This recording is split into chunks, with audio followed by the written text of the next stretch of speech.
via Brooklyn Digital.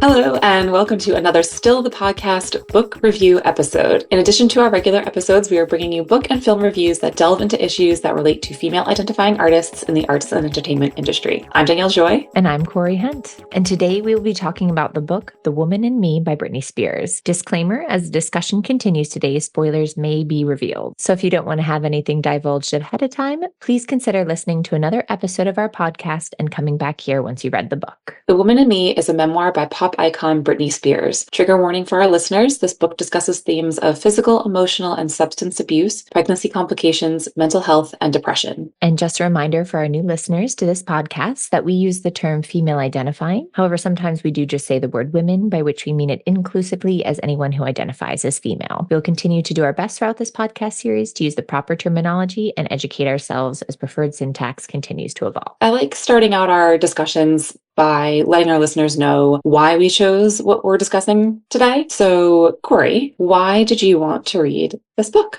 One of the reasons I wanted to read the Britney Spears memoir is that when I was reading reviews and listening to other people talk about it, it has a lot of information and a lot to do with how we treat female identifying artists in the arts and entertainment industry, which is so much what Still is about. And specifically in her case, how child stars are treated as they age into adulthood. And this is something I think we've seen over the years with a number of different celebrities, people like Lindsay Lohan, Amanda Bynes, Britney Spears. See these very talented girl actors and musicians who found fame very early. And as they aged, they were not treated, shall we say, kindly by society. And they were very much labeled all sorts of horrible things that you call female celebrities. And I think that for a long time, the gist of society was that, oh, they did this themselves and that there's something morally wrong with them. And we're not looking at A, how we're treating these women, and B, the construct of how they're operating within society and how they were pigeonholed, often made sex symbols at a young age and made to fulfill a very specific role in society and then rejected by society in the end. And I only think in the past, I don't know, what would you say, Danielle, like 5 years, maybe 10 years, we started to realize how wrong it was they were treated. And so when I heard about this book and Britney Spears' conservatorship was over, we heard the tell-all version of her side of things and really delved into this dark side of celebrity and fame and Hollywood and success. And so I think it really goes along with, I know we're talking about A-list celebrities here, but it really goes along with, to me, what the podcast is all about, which is how female identifying artists are treated in society and the workplace and what we can do to make it better for them. And so I feel like this book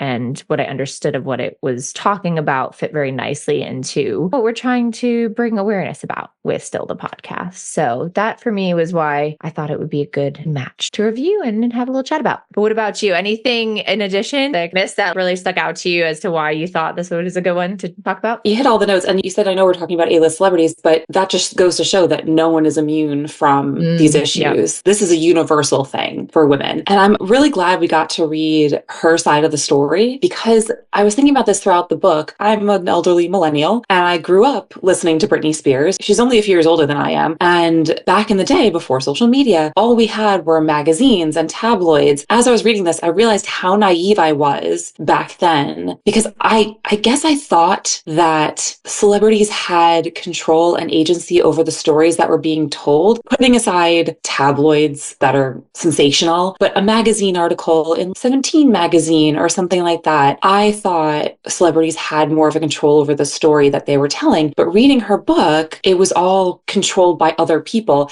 And she even said at one point that she talked about the conservatorship on an aired TV interview, that they cut that part out. So I guess the thing that it made me realize was how naive I was back then, just thinking that the story I was being fed was the true story. And it really made me realize that the amount of media literacy that we have learned with social media, and social media is such a double-edged sword. It's terrible, but it can also be great for this, getting your side of the story out and learning about media literacy, because you can see one person says one thing and another person says another thing, and you don't know which is the truth. That's the big takeaway from this book. I'm doing my moment of stillness right now. That was a big takeaway for the book for me, was just hearing her side of the story, not realizing how bad it was, because I just thought what we see is what we get. And just growing up in this digital age of learning about media literacy and not trusting everything that we're fed in the media. I'm glad we got to read the book. And there were so many things in here that my heart goes out to her. I wish I knew more so I could have been more involved in helping her. You grew up with her. Yeah. She just feels like... Yeah, she really did feel like a role model for, I know she talks about, she never asked for that. That's a lot of what was put on to her by the media and by her agents and her family and everything. She's like, I just like to dance and sing. It was my passion. And I wanted to share that with people. But she did really become, whether I guess she chose to or not, a role model for young girls. I just remember softball camp dancing to her songs, and at sleepovers you listen to Britney Spears and come up with dance routines. That's what our generation did and grew up with and looked up to her for. And in that way, so many people feel like they know her. And I guess this is a big celebrity catch-22. Maybe that's not the right phrase, but people feel like they know them, even though they're strangers, right? And she talks a lot about how the personal versus the media and the reasons. And I thought that was interestingly from artistic side, the reasons why she always did it. It was just something she loved to do and she was good at. And she had a dream that it could take her far. And what happened to her with all of this, things beyond her control, were really heartbreaking to read and devastating to read what she went through. And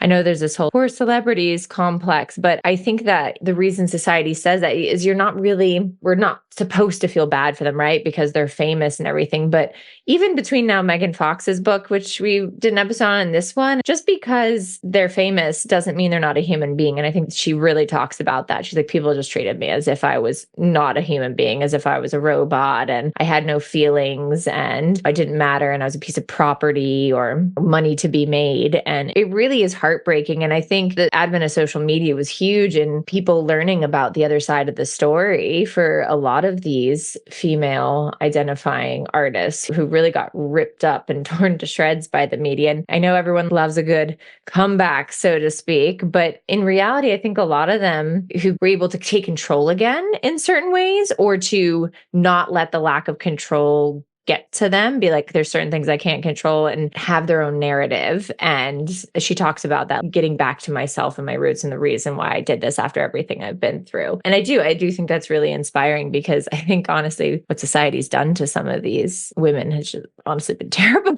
truly terrible. My God. The scariest part of the book was when she said her dad basically said to her, I'm Britney Spears now, when he took over her conservatorship. If any man came up to me and said, I'm Danielle Joy now, that's terrifying. Imagine not being even your own person. Yeah. She had no control, no agency. They used her children as a way to keep her in line. And I thought that was awful.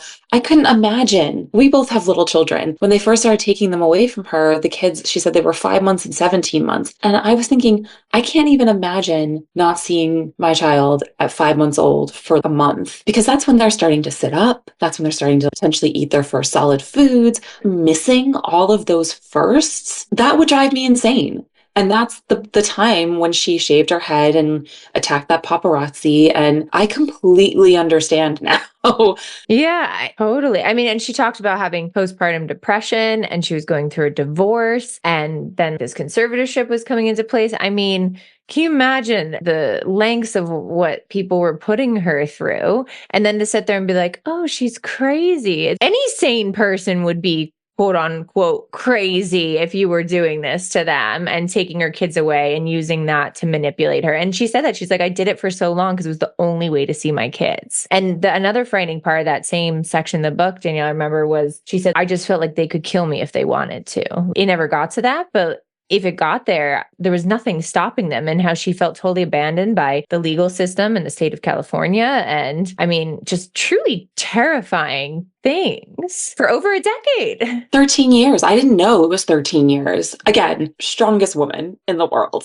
Yeah, I mean, the lengths that she went through just to be able to see her kids and to have some semblance of a life and show that she had, quote unquote, pulled together and everything. It's amazing what she went through and how she made it out the other end. And then to write this. She came out the other end. I'm so glad she wrote the book too, because she talked about her mom writing a book and Jamie Lynn writing a book, who's her sister, and how they all capitalized on her pain and her suffering. And of course, she couldn't do that because she was controlled in this conservatorship. And I'm so glad that she got to write a book and tell her side of the story and get that out there, because she deserves it. She deserved to get her side out there after being silenced for so long. Yeah, it felt very honest, I would say. And I think if she set out to accomplish that, she definitely did that, in that she wanted to tell her side of the story. She was very forthcoming with, because so many people who wants to have their lives on display like this, right? She was very forthcoming about what she did and didn't do. And when she felt like, oh, I could have done better here, or this was a mistake, or it just felt very real and very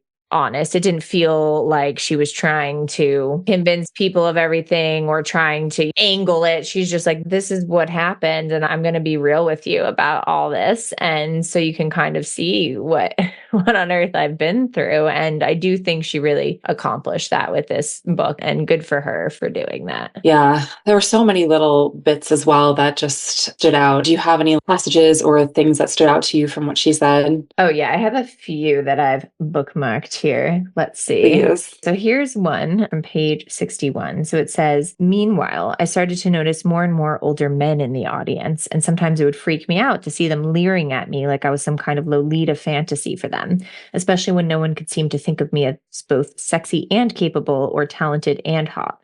If I was sexy, they seemed to think I must be stupid. If I was hot, I couldn't possibly be talented. And she talks a lot about this catch-22 of everything she was supposed to be. She was supposed to be very obedient and listen to all her managers and her family and her agents and all the advice. But she was also, I mean, when you think about the age too, I mean, she was 16. I think that interview when they're talking about her breasts, she's literally a teenager, an underage minor, and people just, talk show hosts, interviewers, the media, the tabloids, they're forcing her to be sexualized, and then they're yelling at her for being forced to be sexualized. It's wild. And then it would start to get freaky, because it's like one thing when it's girls dancing and having fun, other young girls being like, woo, I'm dancing. But then when old men come to leer at a 16-year-old's breasts, that is next level. And the fact that it was just tolerated in the 90s and early 2000s, absolutely wild to me. And she said too, there was a line in the book that said something like, I was amazed at how comfortable people were discussing my body, which, you know, is about any woman in the industry as well. Yeah, totally. And there was one part too where she was 10 years old on, I think it might have been Star Search, I can't remember, but Ed McMahon basically hit on her and asked her if she had a boyfriend. And this was like 1991. She was 10. You don't have a boyfriend when you're 10 years old. You don't have a boyfriend. You don't say, hey, you're so pretty. Ed McMahon, you're older man hitting on a 10-year-old. Come on. 10 years old. That was like her first introduction to people. Oh, God. I know. And people sit there and say, she just really went off the deep end. What have you been doing to her since she was a literal child? A child. But also, she didn't go off the deep end. Yeah, exactly. If we take everything in this book as fact, she didn't go off the deep end. She shaved her head. She defended herself against a paparazzi who was hounding her, getting in her face, not even asking permission to have an interview with her, being like, you're going to answer some questions and then I'll leave. And she had just been rejected from seeing her kids. He's pushing all her buttons. She didn't go off the deep end. She reacted in a perfectly normal way for the circumstance. Yeah. And she says this in the book too. If a man had done this, nothing would have happened. There were other artists, other musicians out there, men and women, who were on drugs, who were partying, destroying property, that did not end up in conservatorships. And she just said, I want to see my kids. And they were like, oh, you're crazy. You can't control your own finances. And then she was like, I was too sick to make my own choices, but healthy enough to perform multiple times a week all over the world. Yeah. Then she talks about the finances. She's like, yeah, because that tour made $100 million and change. marriage, and they all were pocketing off of it. So this whole system that was supposed to take care of her when she was ill, it was completely a money-making scheme. And they let it go on for over a decade, which is crazy. But yeah, I wanted to talk more about the differences between men and women that she alludes to in the industry, because that was a big part of it. So here on page 99, she says, she's talking about a speech Madonna made at the Billboard Woman of the Year Award. So it says, when Madonna accepted her Billboard Woman of the Year award a few years ago, she said that she'd been subjected to blatant misogyny, sexism, constant bullying, and relentless abuse. If you're a girl, you have to play the game. What is that game? You're allowed to be pretty and cute and sexy, but don't act too smart, don't have an opinion. She's right that the music industry, really the whole world, is set up more for men. And there's another one with the kids. Page 146 goes, Justin and Kevin were able to have all the sex and smoke all the weed in the world, and no one said one word to them. That's such a double standard for mothers always. All dads need to do is take their child to the grocery store. Oh, wow, you're such a wonderful father. These guys were out there. Nobody had a conservatorship over them. They were living their life, partying, doing drugs, and they were allowed to have the kids. And she even says, yeah, I would go out and have the responsible adult take care of my children, and I'd go out and have some drinks with my girlfriends. That was all I was doing. And I guess she talked a little bit about her Adderall use, which she used as an antidepressant. But otherwise, she's like, I wasn't doing anything crazy. I was not doing hard drugs. I was not out there sleeping with 5 guys. I was having drinks with my girlfriends with a responsible adult babysitter. And they chastised me for that. But what about my exes? What about them? She said something about that she got a babysitter, she went out, she partied, came home, and then the tabloids were like, terrible mother, she's out partying when she should be taking care of the kids. She's like, I didn't leave them home alone. They were with a babysitter. Yeah, I think with their grandmother. She went out for a night with friends, and they're like, you're a terrible, unfit mother. And can you imagine? When if your husband or whoever is going and taking care of your kids and you're saying, okay, I'm going to go out for a girls' night for someone's birthday. And someone's like, you're unfit as a mother. It's like, what are you talking about? Well, I went to see a movie last night. My husband was watching Zoe, he was being the dad. If a tabloid was like, what a terrible mother, she's left home without her child. Yeah. Well, no wonder. Can you wonder she was going crazy. Yeah. Yeah, absolutely. She writes on page 186, Kevin was leaving me alone with 2 babies when he wanted to go smoke pot and record a rap song. Papazão, slang for big ass in Portuguese. Then he took them away from me, and he had Details magazine calling him Dad of the Year. I didn't realize that he was getting Dad of the Year accolades while she's getting Worst Mother of the Year accolades. Which is crazy because when she was married to him, everyone was like, oh, he's so terrible. Why is he wearing those? He had the fedora fad, right? So that's all I remember about Kevin Federline. I didn't know he had the Dad of the Year either. That's crazy. That was just, again, another double standard thing. And she did talk about, you talked about her Adderall use, and she did say something about she was on Prozac for a while too.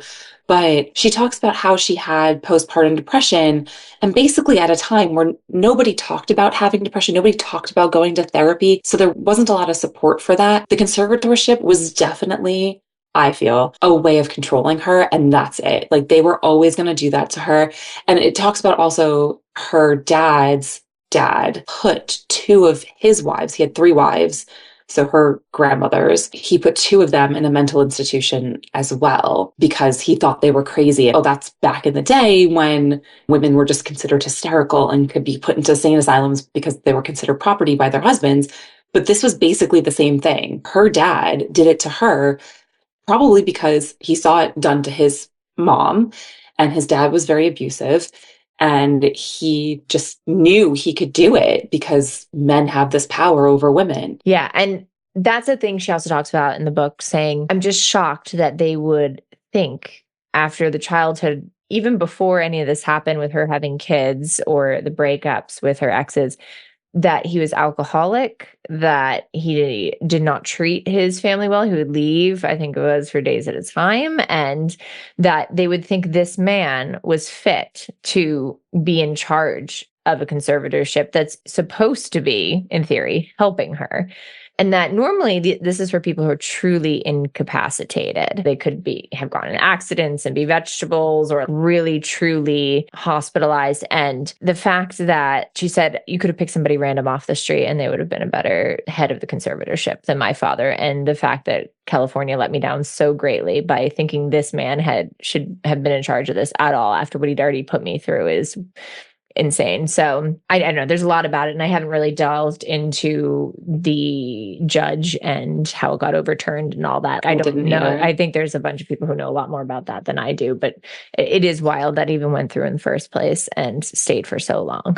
Is crazy to me. It's funny that you say that, because literally the first thing I wrote down was in the prologue of the book, we hear about how her father was an alcoholic. And I couldn't believe that he was ever allowed conservatorship over her. That was my first thought. The first thing I wrote down, isn't he her conservator? What happened? And then later on in the book, she talks about how, what you just said, anyone was to be a conservator. Yeah. And it was my first thought in the book, wait a second, this doesn't make sense. So anyone with, you'd think, a brain would realize that he was a terrible person to put in charge for her. Yeah. But overall, I appreciated her level of honesty throughout the book. And it felt like she was just trying to tell it like it is. And sure, I know it's kind of like a defense of her and her kind of breaking free of the conservatorship, but I do think she genuinely has always really appreciated her fans. And I think that came through in the book, and has appreciated people sticking by her when so many close people in her life haven't and have treated her like crap. And I do think that her artistry and her genuine love for it at the beginning, like why she started, came through. And then also her appreciation of, I guess, kind of what brought her the fame to begin with as well, and the fans who stuck by her. So I do think those things she definitely accomplished with this book. And there was a running theme throughout the book about how she kept saying, I was such a baby, I didn't know what was happening, and I was a child. And the book is called The Woman in Me. And at the very end, after she gets out of the conservatorship, she says that she now feels like a woman, and she's deciding what that means to her and figuring that out. And she's in her 40s. And I thought that was so interesting that she didn't get a chance to be an adult for all these years. And now she's becoming the woman that she wants to be. And I hope we get to see more of her and how that comes out in the future as well. Yeah, it really has you rooting for her, because you see just how infantilized she was and for so many years, and just how not in control of her own life. And it's something I think you take for granted. I mean, I know you hear about like, oh, poor celebrities, paparazzi, but really, I mean, it's gotta be, she didn't necessarily, yes, she had like big dreams, but who in the artistic world, if you love to do what you do and you're like, oh, I want to share this with people and have an audience, that's not a bad thing. Yeah. That's why she got into it. And also, I think she had a rough childhood, and she dreamed of something more for herself, and to just not have control of your life for that long, to really feel like in your 40s, you're finally, and have raised 2 kids. Like her kids are, I think, legal adults by now. Well, they're probably in their 20s. Yeah, either early 20s or late teens. And yeah, it is just a very sad situation, but it does feel like she's trying to take the control back and write the narrative from now. And it does have you rooting for her. And I thought that was a good way to wrap it up in the end and bring the title together and everything. One part of the book that I actually have a personal story to relate, which is, I completely forgot about this until I read it. And I was like, oh my God. So when she was about 8 years old, she must have been about 10 or 11. She was in an off-Broadway play called Ruthless. And I saw Ruthless when I was about 7. And I completely forgot about this, but my dad would always say that he is convinced that we saw Britney Spears on stage. And I was 7, so I wasn't collecting playbills at the time. And my dad would have kept it, but it got lost in all the multiple moves that we've had since I was little. But he is convinced that we saw Britney Spears. And reading her timeline, it was Laura Bell Bundy was the lead. And she only stayed for a couple of months. And then Britney was an understudy, but then she took over the lead. And I think the timing matches up to when I would have gone to see it. And I remember seeing the show, and my dad tells the story all the time. So we went, and I remember sitting in the front row. And now that I think back on it, I don't think we had front row seats, but it was a small theater. She says in the book, it's like a 200-seat theater. And I think we had seats a couple rows back, but there was no one in the theater. It must have been like a Wednesday matinee, like there was no one in the theater. And I remember moving up to the front row and just staring at the girl on stage and just loving every minute of it. So this wouldn't have been my first show. I think I saw Cats a couple of times on Broadway when I was really young. Yes. And I absolutely Cats loved always Cats. gets you in the theater bug. And my dad was really into theater, so he would always take us to shows, mostly musicals. And he took us to see Ruthless. And I remember, and my dad told the story all the time. He's like, you were obsessed, Danielle. Like you were just staring at this girl on stage, enjoying every minute of it. And he talked about how this girl played the entire show to me. No one else was in the audience for her. Oh The my entire God. show was played to me because I was so in with her. I was in the front row. I was so into the show. And she talks about in the book, she says, I learned how to sing in a theater with small acoustics. The audience is right beside you, just 200 people in the room. Honestly, it's strange, but in that space, the feeling of singing is more electric. The closeness that you feel with the people in the audience is something special. Their energy made me stronger. And I read that and I was like, she's talking about me. She's talking about me. She's Oh my God, talking she must about have been me. 10. Yeah, so she was a kid too. That's right, because she talks about this. Yes. She's connecting with you, Danielle. Yes. That's such a good story. Oh my God. She was feeding off my energy. I was feeding off her energy. And honestly, that was like probably one of the subconsciously, because obviously I wasn't thinking about acting back then, but probably one of the reasons that like one of the shows that made me so interested in theater and performing. And you get the theater bug. Because we talked about this before on other episodes, but being in the audience is also an experience, like almost a religious experience, spiritual, transcendent, and especially live theater. And I feel like I was just on a high, like with this performer. Yeah, it is like you can totally feed off the audience. And especially when I think people remember from certain shows, certain audience members, whether they said something funny during curtain call or they gasped at a good part or they were just had a special cackle. You remember as a performer, specific audience members and who connected with you and who gave you that same energy back in live performance. So I love to think she was doing it with you. Britney, if you're listening, tell me it was me.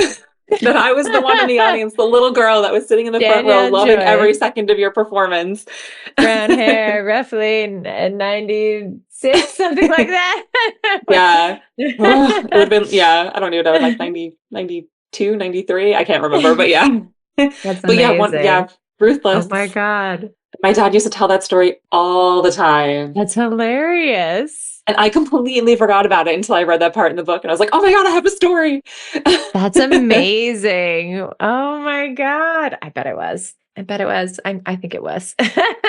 I know. Now I want to like go watch the show again somewhere in the archives and try to remember what it was all about. Do you know anything about the show? No, I knew she had done work off Broadway and on Broadway too, or did she end up doing a Broadway? I think it was just off Broadway. Maybe just off Broadway in New York while she was starting out. But the show Ruthless, it's basically like an All About Eve story. She's a child performer who does things to get on stage. Yeah. It's a pretty dark show. For a kid to do. Oh my goodness. No, I'm not familiar with the play. For a 7-year-old to be like, I love this show. This is good. I also love that as like a subplot to this. I'll be like, why was Danielle seeing this show at 7 years old? That'll be extra bonus content as an episode to this episode. Danielle, let's examine your mental health. It all started when I watched Ruthless with Britney Spears at 7. It also reminded me of another show my dad took me to called Psycho Beach Party, which I probably was also too young to be watching. So I don't remember the plot of that, but just the name of it. I'll take my child to the show, which is not age appropriate. Should we jump into the moment of stillness? Do we feel ready? Yeah, I think that's a good way to segue into our moment of stillness on a happy late note. So Cori, let's start with you. What was your moment of stillness for The Woman in Me by Britney Spears? So this is not nearly as exciting an anecdote as you had, Danielle, but and so it's not like a quote from the book. So I already pulled out a few of the quotes that I was excited about sharing. Maybe excited is not the right word, that I thought would be relevant to the conversation. But I just want to say, I'm not going to name names, but I have a coworker who I absolutely loved from my restaurant days, my early restaurant days in New York City. And he was a server with me, and he was always obsessed with Britney Spears. And he was always going on and on. So this was back in 2011, 2012, about the Free Britney Spears movement. And for the longest time, I was like, what is he going? I didn't quite understand what a conservatorship was and what she was under. And he would always say, no, she really has musical genius and works so hard. And she's going through this horrific thing, which she doesn't deserve. And I just never really quite understood how right he was. Not that I discredited him. I just don't think I understood what all this meant or what she was going through at the time until it really came to the news that she was out of it and like details started to merge and then reading the book. But I just want to say shout out to my coworker because she talks about how certain people always, her really diehard fans always supported her and always believed in her and always knew and really fought for her and did have this whole Free Britney campaign. And it sounds, when you say it, it sounds, again, you say, you roll your eyes, oh, celebrity, be free, blah, blah, blah. But no, really, there were a group of dedicated fans who knew what was going on and were behind her the whole time and fighting for her the whole time. And this was one of them. And I just want to say shout out to you, my amazing coworker who was sitting there for like 2 years when I worked there, just being like, Britney's amazing. Britney's my girl. Britney needs to be freed. And I was like, you knew the whole time before the rest of us. And she talks about that and how those are the people who really, I think, kind of gave her a light through this horrific process. So, good for you for sticking up for her, everybody who did, good for who were paying attention, who were fighting for her, because she was really treated horribly. And I'm so glad, and I wish her all the best with her next stage of life and her newfound womanhood. And kudos to everyone who supported her in the process. And what about you? You have a second moment of stillness you'd like to chat about? Yes. So there was a quote from the book, and now I'm sad that I didn't actually write down where this is from, but it was towards the beginning of the book when she was talking about getting into her music career and how she was just starting out. And she said, I was unknown and I had nothing to lose if I messed up. There was so much freedom in being anonymous. It was kind of liberating that I didn't really have to care if I made mistakes. And that blew my mind, because if I were in a similar situation, starting out my acting career, I would be like, everything's riding on this. I can't mess up. Oh my God, I put so much pressure on myself. But the way she viewed it was completely the opposite of, no one knows who I am. I feel free and light because if I mess up, no skin off my back. And I just thought that was such a freeing way of viewing anything new I go into in the future, instead of putting all this pressure on myself, saying, I can't mess up because if I mess up, it'll never happen. And just saying, I don't have this now. If I mess up, I won't have it then. Who cares? Which I just thought was so freeing. I love that. That's very inspiring, because you're right. When you are starting out, or even when you're, I guess, just not quote unquote a household name, you feel like, oh my God, everything, in order to make it to the next level, the next round, like so much pressure on all this. But really, unless you're a household name, A, B, C lister, no one's going to know you failed. Yeah. No one knows, because no one knows who you are. No one knows but you, which I thought was a great outlook. It was just a great outlook. And I love that. That's an inspiring ending note, Danielle. Thank you for that. Thank you. This has been Still the Podcast Book Reviews, a Via Brooklyn digital production. Be sure to check out the current and past seasons of Still the Podcast for free on Spotify, Apple, or wherever you listen to your favorite podcasts as well. Finally, follow Still the Podcast on Instagram and Threads at Still the Podcast for updates on new episodes and continued discussions. Also, if you have any suggestions for future episode topics, or if you'd like to be a guest on the podcast, please feel free to drop us a line on social or submit the form on our website, viabrooklyn.org. Until next time. Via Brooklyn Digital.